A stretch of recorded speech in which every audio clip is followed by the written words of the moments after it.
नमस्कार, आप देख रहे हैं हर खबर और मैं हूं आपके साथ जागृति खंतवाल। बुलेटिन की शुरुआत कर लेते हैं बड़ी और अहम खबर से। बड़ी खबर गुरुग्राम से आ रही है। एसटीएफ को मिली बड़ी कामयाबी। विधायकों को धमकी मामले में 6 गिरफ्तार।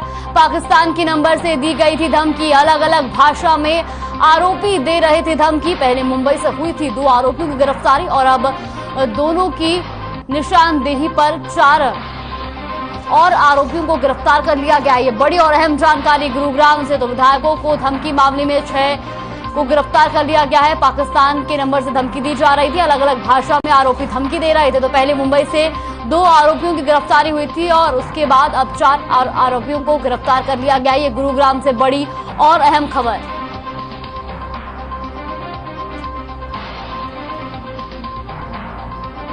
तो अलग अलग भाषा में आरोपी दे रहे थे धमकी। पहले मुंबई से हुई थी गिरफ्तारी और फिर आपको बता दें कि दोनों की निशानदेही पर 4 और आरोपियों को गिरफ्तार किया गया है। तो गुरुग्राम से बड़ी और अहम खबर आपको बता दें, जो एसटीएफ को बड़ी कामयाबी मिली है। तो विधायकों को धमकी मामले में 6 आरोपियों को गिरफ्तार कर लिया गया है। तो वहीं पाकिस्तान के नंबर से ये धमकी दी गई थी और अब अलग अलग भाषा में आरोपी जो है वो धमकी दे रहे थे। पहले मुंबई से 2 आरोपियों की गिरफ्तारी हुई थी और अब दोनों की निशानदेही पर 4 और आरोपियों को गिरफ्तार कर लिया गया। तो तस्वीरें भी आपको दिखा रहे हैं। इसके अलावा आरोपियों के पास से जो सामान बरामद हुआ है वो भी आपको दिखा रहे हैं। तो एसटीएफ को ये बड़ी कामयाबी मिली है। तो अलग अलग भाषा में आरोपी धमकी दे रहे थे और अब इस पूरे मामले में 6 आरोपियों की गिरफ्तारी हो चुकी है। तस्वीरें भी आप देख सकते हैं टीवी स्क्रीन पर।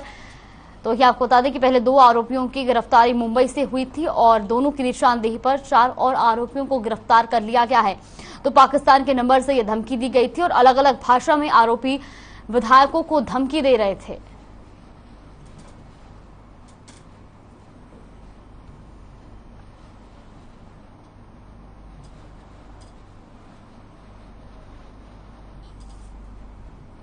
कॉमनवेल्थ गेम्स में भारत को पहला गोल्ड मेडल मिला। दरअसल वेट लिफ्टिंग में मीराबाई चानू ने 201 किलोग्राम वजन उठाकर इतिहास रचते हुए भारत को पहला गोल्ड मेडल दिलाया है। तो वहीं सीएम मनोहर लाल ने गोल्ड मेडल जीतने पर मीराबाई चानू को बधाई दी।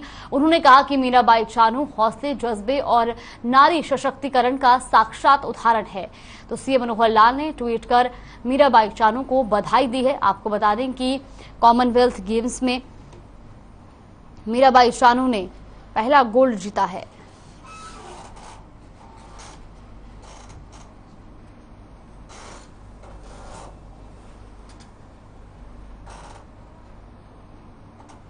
रुक करते बड़ी खबर की ओर। फरीदाबाद से बड़ी खबर आ रही है। किराएदार ने की मकान मालिक की पिटाई। किराया मांगने पर मकान मालिक और बीवी को पीटा। साथियों के साथ की दोनों की पिटाई। पीड़ित ने पुलिस को शिकायत दर्ज कराई है। राजीव कॉलोनी का यह पूरा मामला बताया जा रहा है, जहां पर किराएदार ने ही मकान मालिक की पिटाई करी है। तो वहीं आपको बता दें कि मकान मालिक ने किराया मांगा था, जिसके बाद किराएदार ने मकान मालिक की पिटाई की है और साथ ही साथ मकान मालिक की बीवी को भी पीटा है। तो साथियों के साथ मिलकर मकान मालिक और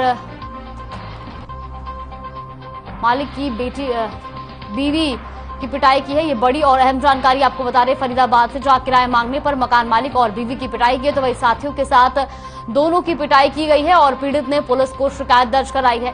तो ये राजीव कॉलोनी का ये पूरा मामला बताया जा रहा है। ये बड़ी और अहम खबर फरीदाबाद से, जहां किराएदार ने की मकान मालिक की पिटाई।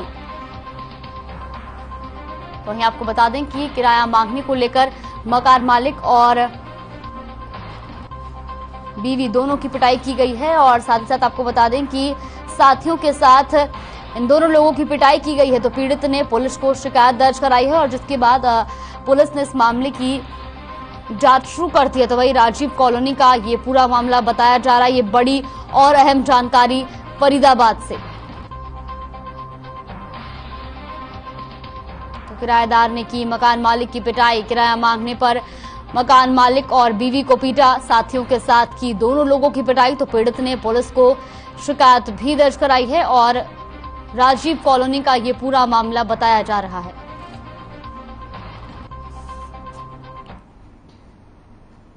तो तस्वीरें भी आप देख सकते हैं जहां मकान मालिक की किस तरह से पिटाई की गई है वो तस्वीरों में साफ तौर पर देखा जा सकता है। और आपको बता दें कि किराया मांगने पर मकान मालिक और बीवी दोनों के साथ पिटाई की गई है। तो वहीं आपको बता दें कि साथियों के साथ इन दोनों की पिटाई की गई है और अब पीड़ित ने पुलिस को शिकायत दर्ज करा दी है।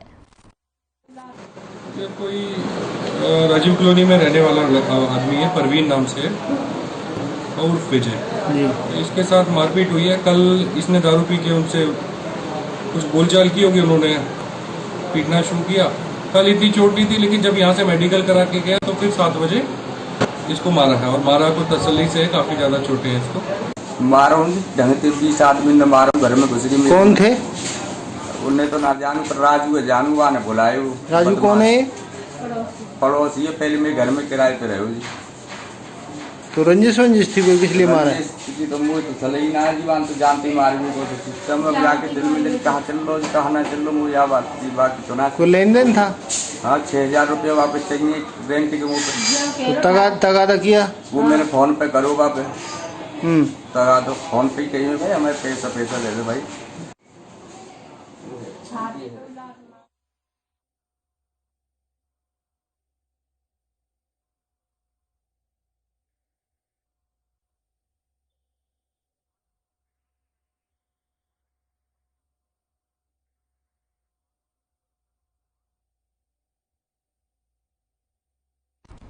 और रुक करते हैं इस वक्त की बड़ी खबर की ओर। बड़ी और अहम जानकारी आपको बता दें, जहां भारत के खाते में कॉमनवेल्थ गेम्स में एक और गोल्ड आया है। तो ये बड़ी और अहम जानकारी, कॉमनवेल्थ में भारत को एक और गोल्ड मिला है। जेरेमी ने वेट लिफ्टिंग में गोल्ड जीता है। 67 किलो भार वर्ग में ये जीत हासिल की है। तो जेरेमी ने रिकॉर्ड बनाते हुए 300 किलो वजन में ये गोल्ड हासिल किया है। ये बड़ी और अहम जानकारी। तो जेरेमी को बधाई और ढेरों शुभकामनाएं भी सीएम मनोहर लाल ने दी है। और साथ ही उन्होंने कहा है कि सीएम मनोहर लाल ने भी जेरेमी को बधाई दी है। ये बड़ी और अहम जानकारी, जेरेमी पर पूरा देश गर्व कर रहा है, ऐसा भी सीएम मनोहर लाल ने कहा है। तो सीएम मनोहर लाल ने उनको बधाई दी है। और साथ ही साथ आपको बता दें कि पहले मीराबाई चानू और अब जेरेमी ने गोल्ड हासिल किया है। तो कॉमनवेल्थ में भारत को एक और गोल्ड मिला है। ये बड़ी और अहम जानकारी, जेरेमी ने वेट लिफ्टिंग में जीता गोल्ड। 67 किलो भार वर्ग में की जीत हासिल। कॉमनवेल्थ में भारत को एक और गोल्ड मिला है और सीएम मनोहर लाल ने अब उन्हें बधाई भी दी। और साथ साथ सीएम मनोहर लाल ने कहा कि पूरा देश आप पर गर्व कर रहा है। 67 किलो भार वर्ग में जेरेमी ने गोल्ड हासिल किया है।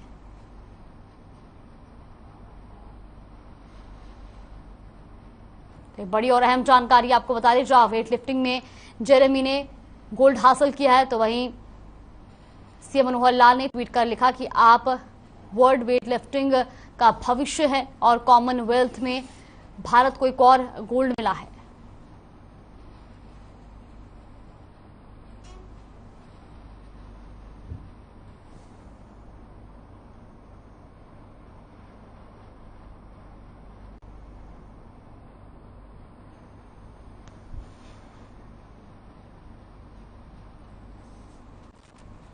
और अब आपको सीधा लिए चलते हैं देहरादून, जहां पर सीएम पुष्कर सिंह धामी ने कई परियोजनाओं का शिलान्यास किया और उन्होंने क्या कुछ कहा वो भी आपको सुनवाते हैं। सहकारिता सचिव के नाते जिन्होंने काम किया है, ऐसे डॉक्टर आर मीनाक्षी सुंदरम जी और अभी वर्तमान के सहकारिता सचिव श्री बीवीआर पुरुषोत्तम जी, डॉक्टर बीवीआर पुरुषोत्तम जी। और ये जो मुन्ना भाई साहब ने एक शंका व्यक्त करी और मंत्री जी ने भी कहा कि उसको चेक करवाएंगे, देखेंगे कि साइलेज के बाद क्या होता है। वैसे एक बात बताऊं तो ये दोनों के दोनों वेटनरी डॉक्टर हैं।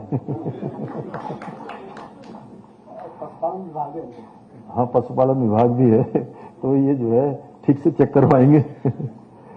और हमारे रजिस्ट्रार कोऑपरेटिव श्री आलोक पांडे जी और सामने बैठे हुए हमारे सभी सहकारिता समितियों से जुड़े हुए सभी सहकारिता विभाग के अधिकारीगण, कर्मचारीगण, आए हुए हमारे कृषक भाइयों एवं बहनों, आज चूंकि 108 एमपैक्स के कंप्यूटरीकरण का उद्घाटन हुआ है और साथ में मुख्यमंत्री घसियारी कल्याण योजना के अंतर्गत टीआमआर यूनिट का भी जो है शिलान्यास हुआ है, जिसका शिलान्यास आज हो रहा है। उस योजना को हम लोग पिछले वर्ष उसको लॉन्च कर चुके हैं और उस योजना के जिस दिन हमने लॉन्च किया था उसी में माननीय गृह एवं सहकारिता मंत्री अमित शाह जी आए थे और उन्होंने उसको लॉन्च किया था। और उसके पीछे हेतु था कि आज जिस प्रकार से ज्ञान और विज्ञान आगे बढ़ा है, हर क्षेत्र में हम आगे बढ़े हैं, दुनिया आगे बढ़ी है और वहीं हमारी माताओं को, बहनों को आज भी अपने घर में घर के पशुओं के लिए चारा लेने के लिए दूर जाना पड़ता है, पहाड़ों में जाना पड़ता है, दुर्गम स्थानों पर जाना पड़ता है, कई बार आपदाओं का सामना करना पड़ता है, कई बार तमाम प्रकार की जो दुर्घटनाएं होती हैं, सांप बिच्छू काटने की घटनाएं हमारे सामने आती हैं, उन सब से कैसे निजात मिले और कैसे इस ज्ञान विज्ञान के युग में कैसे वो भी जो है उस दौड़ में शामिल हों, उनको भी आसानी से उनके जानवरों के लिए, उनके घर के पशुओं के लिए आसानी से चारा मिले, अच्छा उत्पादन हो, आसानी हो, उसके लिए हमने इस योजना को लॉन्च किया था। आज मुझे खुशी है कि इस योजना का जो हमने लॉन्च किया उसका तो तस्वीरें आपने देखी देहरादून से, जहां पर सीएम पुष्कर सिंह धामी ने क्या कुछ कहा वो भी आपने सुना। यहां पर रुकते ही छोटे से ब्रेक के लिए, ब्रेक के बाद जल्द हाजिर होंगे।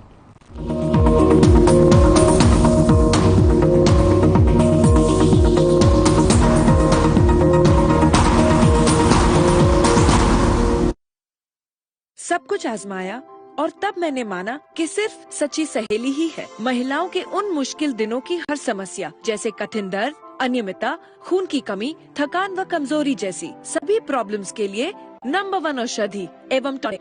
पंजाब है जसप्रीत का ठिकाना, मुंबई है आदर्श का आशियाना, केरल का गोविंद निवासी, कोलकाता में जन्मे है काशी। हर हिंदुस्तानी की शान ARB बियरिंग्स जोड़े सारा Hindustan. Hey mom, hey, look, I can download a song really fast. I can make dosas faster. Must be joking. Bus, 3 easy steps. Mix with water, spread batter, fry. गाना डाउनलोड हुआ? नहीं, पर तब तक मैं इडली बनाती हूँ। हमने बनाया किड्स से।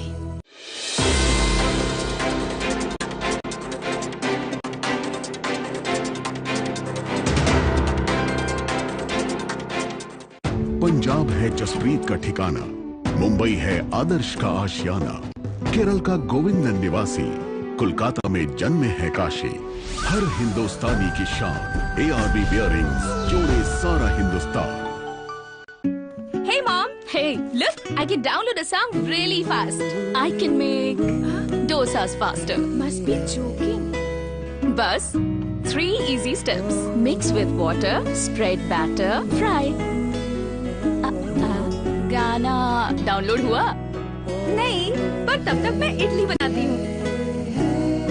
हमने बनाया किड्स से। अगर आप पत्रकारिता के क्षेत्र में करियर बनाना चाहते हैं तो हम सिखाएंगे आपको इलेक्ट्रॉनिक मीडिया के हर गुण। जल्दी करें, साधना एकेडमी फॉर मीडिया स्टडीज में एडमिशन शुरू हो चुके हैं, सिर्फ कुछ ही सीटें बची हैं, तो देर बिल्कुल न कीजिए। हमारा कॉन्टैक्ट नंबर है 9999131700, 9999131800, या फिर आप हमारी वेबसाइट www.sadhnamedia.com पर विजिट कर सकते हैं। आप हमें noida.sams@gmail.com पर ईमेल भी कर सकते हैं। 100% जॉब प्लेसमेंट की गारंटी। आज ही संपर्क करें।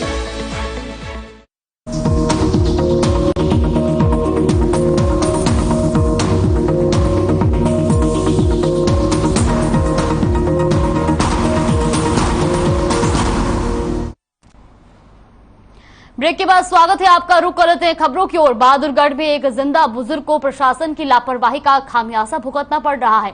दरअसल बुजुर्ग को मृत घोषित किया हुआ है, जिसकी वजह से बुजुर्ग की पेंशन बंद है और बुजुर्ग को परेशानियों का सामना करना पड़ रहा है। बहादुरगढ़ के किला मोहल्ला के रहने वाले बुजुर्ग मोहनलाल और उनके बेटे 5 महीने से कई बार पेंशन बहाली को लेकर अधिकारियों के कार्यालयों के चक्कर काट चुके हैं, लेकिन अभी तक उनकी समस्या का समाधान नहीं हो रहा है। बहादुरगढ़ से खबर आपको बता रहे, जहां पर एक जिंदा बुजुर्ग को प्रशासन की लापरवाही का खामियाजा भुगतना पड़ रहा है, तो वही पेंशन ना मिलने से बुजुर्ग काफी परेशान है।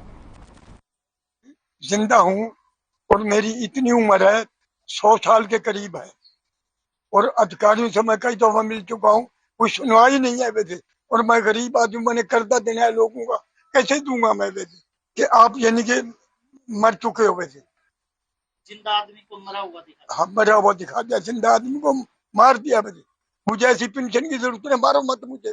झज्जर में एप्लीकेशन लिख कर देकर आया था, उन्होंने कहा था 1.5 महीने में हो जाएगा। उस बात को भी 2 महीने से ज्यादा ही हो गया जी। और मेरे हिसाब से कोई एप्लीकेशन वहां रखी रखाई रहेगी या क्या है क्या नहीं, कोई सुनवाई नहीं है जी। वैसे कहने का मतलब पता नहीं कब से ले रहे हैं जी। छोटे से हम जब बुढ़ापा पेंशन जब स्टार्ट हुई थी तब देवीलाल जी के राज में, तब से ले रहे थे जी। 100 रुपए से स्टार्ट हुई होगी, तब जो मिल रही है वो कहने का मरा हुआ घोषित बता दिया और बंद कर दीजिए। आज 5वां भी। तो ये आपको बता दें कि अंबाला में हरियाणा मेडिकल काउंसलिंग कार्यक्रम में यमुनानगर के सीएमओ डॉक्टर मनजीत सिंह पहुंचे और इस दौरान भारत में फैल रही बीमारी मॉन्की पॉक्स के बारे में बातचीत करने पर उन्होंने बताया कि यमुनानगर में मॉन्की पॉक्स की अफवाह अभी पुष्टि नहीं हुई है। और साथ ही आपको बता दें कि उन्होंने कहा कि मेरे पास अभी आइसोलेशन वार्ड में 2 बच्चे एडमिट हैं, जिनकी उम्र 2.5 और 1.5 साल है। उन बच्चों को करीब 12 से 13 दिन से बुखार था और शरीर पर चकत्ते पड़ने लग गए थे। फिलहाल बच्चों को आइसोलेशन वार्ड में रखा गया और प्रोटोकॉल के अनुसार उनका इलाज चल रहा है। उन्होंने बताया कि मॉन्की पॉक्स को लेकर हाई अलर्ट है और संदेह के आधार पर उनका सैंपल लिया गया है और दिल्ली एम्स में जमा करवाया है। तब तक उनकी रिपोर्ट कंफर्म नहीं होती है, तब तक उन्हें आइसोलेशन में ही रखा जाएगा। तो अंबाला से खबर आपको बता रही, जहां पर यमुनानगर के सीएमओ पहुंचे तो वही मॉन्की पॉक्स केस पर बातचीत की गई। वही अफवाह की अभी पुष्टि नहीं हुई है, ऐसा भी सीएमओ ने कहा। तो साथ ही साथ आपको बता दें कि जब तक मरीजों की जो रिपोर्ट है वो नहीं आ जाती, तब तक उनको आइसोलेशन में ही रखा जाएगा, ये भी कहा गया। तो वही 2 बच्चे एडमिट है और जिनकी उम्र जो है वो 2.5 और 1.5 साल है। उन बच्चों को करीब 12 से 13 दिन से बुखार था और शरीर पर चकत्ते पड़ने लग गए थे। फिलहाल बच्चों को आइसोलेशन वार्ड में रखा गया है और प्रोटोकॉल के अनुसार उनका इलाज चल रहा है। उन्होंने बताया कि मंकी पॉक्स को लेकर हाई अलर्ट है और संदेह के आधार पर उनका सैंपल लिया गया है और दिल्ली एम्स में जमा करवाया है। जब तक उनकी रिपोर्ट कंफर्म नहीं होती, तब तक उन्हें आइसोलेशन में ही रखा जाएगा।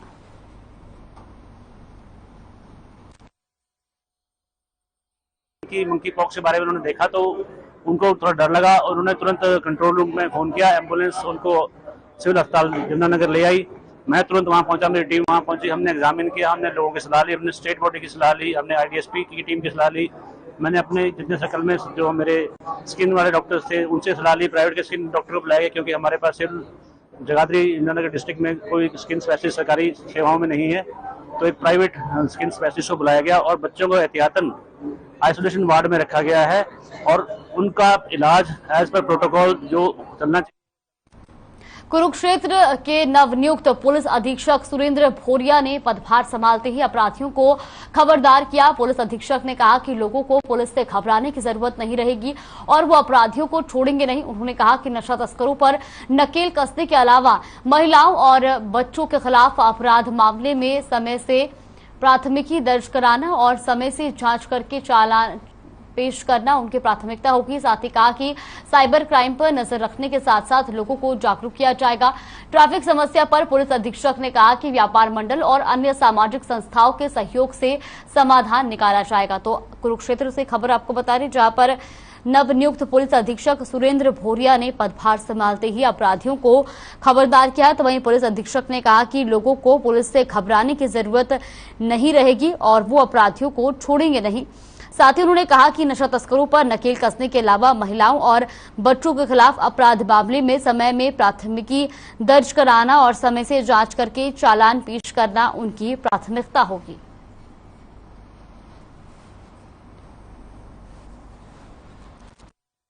डिस्ट्रिक्ट कुरुक्षेत्र में एसएसपी ज्वाइन किया है और जैसे जो चैलेंजेस हैं जो जनरली पुलिस डिपार्टमेंट के रहते हैं उन सभी को जो है एक बार स्टडी करके क्या क्राइम पैटर्न है और कैसे जो हमारे पास रिसोर्सेज हैं जो अवेलेबल उसका कैसे बेस्ट उसको यूटिलाइज किया जाए, जितनी मैन पावर है और रिसोर्सेज हैं। बाकी क्राइम का जो पैटर्न है हम एक बार देख के उस हिसाब से स्ट्रैटेजी सभी SHOs और जो हमारे गस्टेड अफसर्स हैं उनके साथ मिलके प्लान करेंगे। हिसार के उकलाना क्षेत्र में अधिक बारिश होने से नरमा की फसल खराब हो चुकी है। किसानों ने जल्द से जल्द गिरदावरी करवाकर मुआवजा देने की मांग की है। किसानों का कहना है कि पिछली बार भी अधिक बारिश होने से उनकी फसल खराब हुई थी, जिसका मुआवजा आज तक नहीं दिया गया। इस बार भी अधिक बारिश होने से नरमा, बाजरा जैसी फसलें खराब हो चुकी है। सरकार और प्रशासन से गुहार लगाते हुए किसानों ने जल्द से जल्द गिरदावरी करवाकर मुआवजा देने की अपील की है। किसानों का कहना है कि इस बार तो पशुओं के लिए बिजाई किया गया हरा चारा भी नष्ट होने के कगार पर है। आलम यह है कि चारा पहले कटाई करके चारपाई पर रखा जाता है और फिर उसे वहां से घर तक लेकर जाया जाता है। किसानों की मांग है कि सरकार जल्द से जल्द किसानों की सुनवाई करे और खराब हुई फसलों का मुआवजा दे। तो हिसार से खबर आपको बता दें, जहां पर बारिश ने किसानों की चिंता बढ़ाई है। बारिश बहुत ज्यादा हो चुकी है, हमें बाड़ी में तो कहीं बचा भी नहीं। बाड़ी तो सारी बढ़ के राख होगी। डांगरा चारा भी देख लियो आप, पानी ऊपर पड़ा है। डांगरा संभालनी, कोई खेती की संभालनी। सरकार ना तो फसला मुआवजा दे रही ना ही 15-15 हजार इस पर खर्चा कर दिया। बता जमींदार कड़ा तो जेल लगा। जिला हिसार के उकलाना क्षेत्र में अधिक बारिश होने से नरमा की फसल खराब हो चुकी है। इस वक्त हम पावड़ा किनाला आदि गांव में पहुंचे हैं और देख सकते हैं आप तस्वीरों में किस प्रकार से ज्यादा बारिश होने से जो नरमा के खेत है उनमें 2 से 3 फुट तक पानी खड़ा है और फसलें खराब हो गई है।